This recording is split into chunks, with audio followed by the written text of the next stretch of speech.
Andiknu, lari dari rumah si Lariang.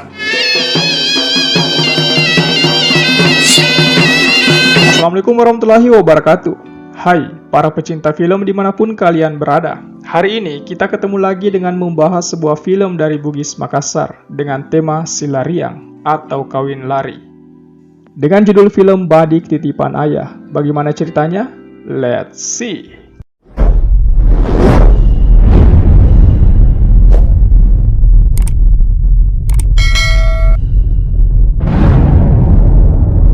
Di awal film, kita diperlihatkan sepasang kekasih yang tengah berdiri pada bibir pelabuhan. Dengan jelas, nampak pada raut wajah mereka dipenuhi rasa takut dan dibayangi kegelisahan. Kemudian sekian berpindah pada sebuah rumah kayu khas Sulawesi Selatan. Tepatnya, pada malam hari, sosok wanita terlihat akan keluar rumah. Dari beberapa foto yang dipajang, bisa kita tahu bahwa wanita tersebut adalah anak dari seorang arung atau keluarga bangsawan. Sesaat setelah Andi Tenri keluar dari rumah, handphonenya pun berdering. Saya sudah di jalan. Dan setelahnya, seseorang lelaki datang menjemputnya. Dari sini kita tahu bahwa Andi Tenri telah dihamili oleh lelaki tersebut. Dan takut jika Dayang Tiro atau ayahnya Tenri tahu hal ini, sehingga mereka berdua nekat si Lariang atau kawin lari. Scan pun berpindah pada seorang ibu yang tengah mengetuk pintu kamar untuk membangunkan anaknya sholat subuh. Namun, hanya sebuah surat yang ia dapati dan... Waktu yang sama, sebuah SMS masuk pada handphone Andi Aso yang menyuruhnya untuk segera menelpon sebab ada hal penting dari Teta atau ayahnya. Karaeng Tiro dengan nada marah menyuruh anaknya untuk segera pulang. Namun, Aso menolaknya sebab ia tengah menyelesaikan skripsi. Sehingga Teta memberitahukan, Andiknu, lari dari rumah si Lariang. Yang membuat Aso seketika terjerembab. Sementara itu, Limpo tengah siap menerima perintah untuk menghabisi keluarga Firman, kekasih Tenri. Namun Karaeng Tiro melarangnya agar kejadian ini tidak diketahui oleh orang lain dan cukup menjadi rahasia bersama. Dan untuk mempertegas hal itu, Karaeng Tiro seketika menghancurkan foto anaknya, Andi Tenri. Scene pun kembali pada Aso yang tengah packing untuk kembali ke Bira. Namun, baru beberapa menit perginya Aso, pacarnya datang dan seketika menelpon Aso, menanyakan skripsinya, namun Aso tidak mempedulikannya. Di tengah perjalanan, Aso flashback perihal masa kecilnya bersama Firman, kekasih Andi Tenri. Ia tak menyangka bahwa Firman kini telah menjadi lawannya. Scene pun kini berpindah pada Andi Tenri yang menelpon Chandra, sahabat Andi Aso, untuk menanyakan situasi Andi Aso dan meminta agar Chandra bisa bertemu dengannya. Sedangkan di sisi lain, Andi Aso telah tiba di Bira yang segera Limpo datang menjemputnya. Kembali pada Andi Tenri dan Firman yang kini telah bertemu dengan Chandra. Chandra pun sangat mengecam perbuatan mereka setelah tahu bahwa Andi Tenri telah hamil. Namun, setelah menjelaskan bahwa cinta mereka tidak direstui dan tahu kerasnya hati Karaeng Tiro, sehingga dengan hamil adalah satu-satunya cara yang bisa dilakukannya untuk mendapat restu. Dari titik inilah yang membuat Chandra menerima permintaan Tenri untuk memantau situasi Andi Aso dan meminta Chandra untuk merahasiakan keberadaannya. Di waktu yang sama, Karaeng Tiro memanggil anak laki-lakinya untuk masuk ke dalam bilik.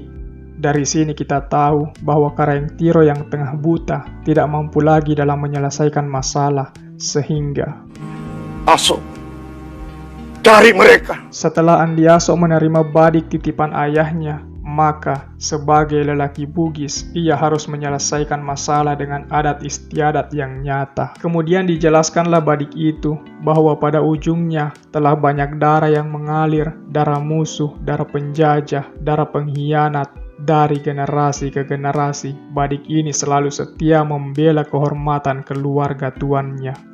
Maka Limpo akhirnya menghasut Andi Aso bahwa si Firman harus mati dengan wilasan Rego atau badik itu tertancap di tubuhnya. Maka saat tiba di rumah keluarga Firman, bukannya bicara baik-baik, Limpo malah tersulut emosi dan dengan amarah menuding bahwa keluarga Firman menyembunyikan Andi Tenri sehingga terjadi keributan yang membuat semua orang akhirnya tahu bahwa Andi Tenri telah silariang bersama Firman.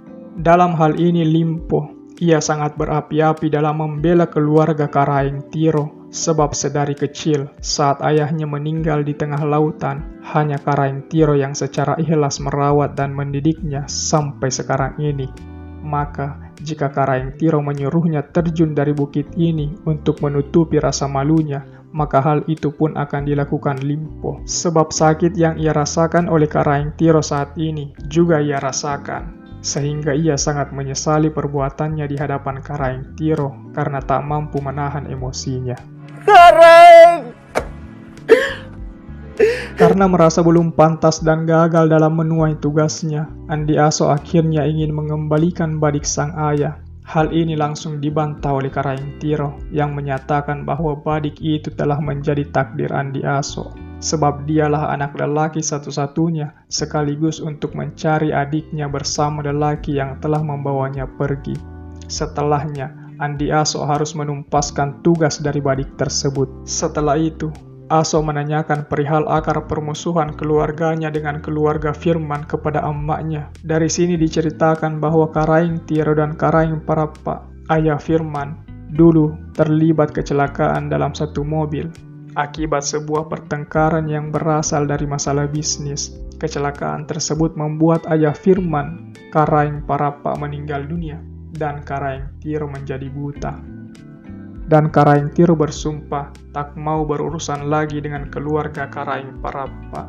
Saat tiba di Makassar, Aso kemudian merapikan kamar asramanya, namun tak sengaja Chandra melihat badik Aso yang membuat Chandra khawatir dengan keselamatan Andi Tenri dan Firman. Sehingga dalam sebuah ruang, Firman telah terkepung oleh Andi Aso dan Limpo, yang kemudian keduanya menancapkan wilasan Rego ke tubuh Firman, yang ternyata hanya terjadi dalam mimpi Andi Tenri. Ken berpindah ke sebuah warkop.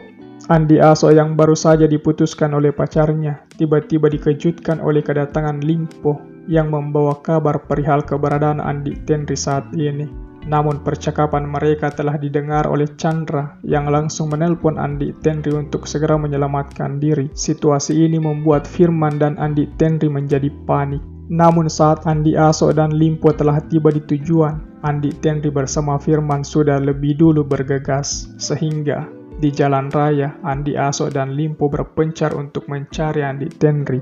Keduanya sempat akan ditemukan, namun beruntung ada ibu-ibu yang menyelamatkan mereka.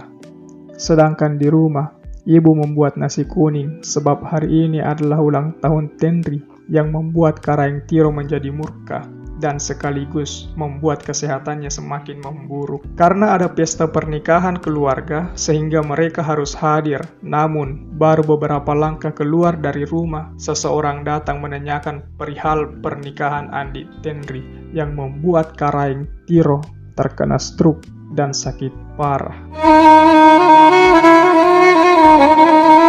Kabar sakitnya Teta telah tiba di telinga kedua anaknya yang membuat Tenri menjadi sedih. Namun di tengah kesedihan itu, perutnya sakit sehingga Firman melarikannya ke rumah sakit untuk bersalin. Anaknya pun lahir. Limpo dengan brutal menghajar Chandra setelah tahu bahwa Chandra menjadi mata-mata Tenri dan tahu keberadaan Tenri. Aso pun marah akan hal itu. Namun, sebuah panggilan masuk di handphone Aso dan Teta meninggal. lantunan surah Yasin dilangitkan untuk kematian Karaeng seketika. Namun Amma datang meleraikan mereka sebab ia sebentar lagi akan menguburkan suaminya dan tidak sanggup lagi mengubur anaknya, cucu, dan menantunya. Maka wanita tua itu memohon di hadapan mayat suaminya dan menasbihkan bahwa segala perselisihan usai sampai di sini. Maka dari itu, Andi Aso dan Firman menancapkan badiknya di meja, tapi Limpo dengan tegas menikam pahanya sendiri, sebab baginya menumpaskan kewajiban badik adalah harus mengambil darah sebelum masuk di sarangnya. Sedangkan Amma yang tengah menggendong cucunya kini mempertegas bahwa sang cucu harus berbangga sebab ia juga adalah cucu dari Karaeng Tiro. Sehingga sampai di sini, film pun berakhir. Terima kasih buat kamu yang telah menonton sampai di sini. Kita ketemu lagi di video selanjutnya. See you next video and goodbye. Salam.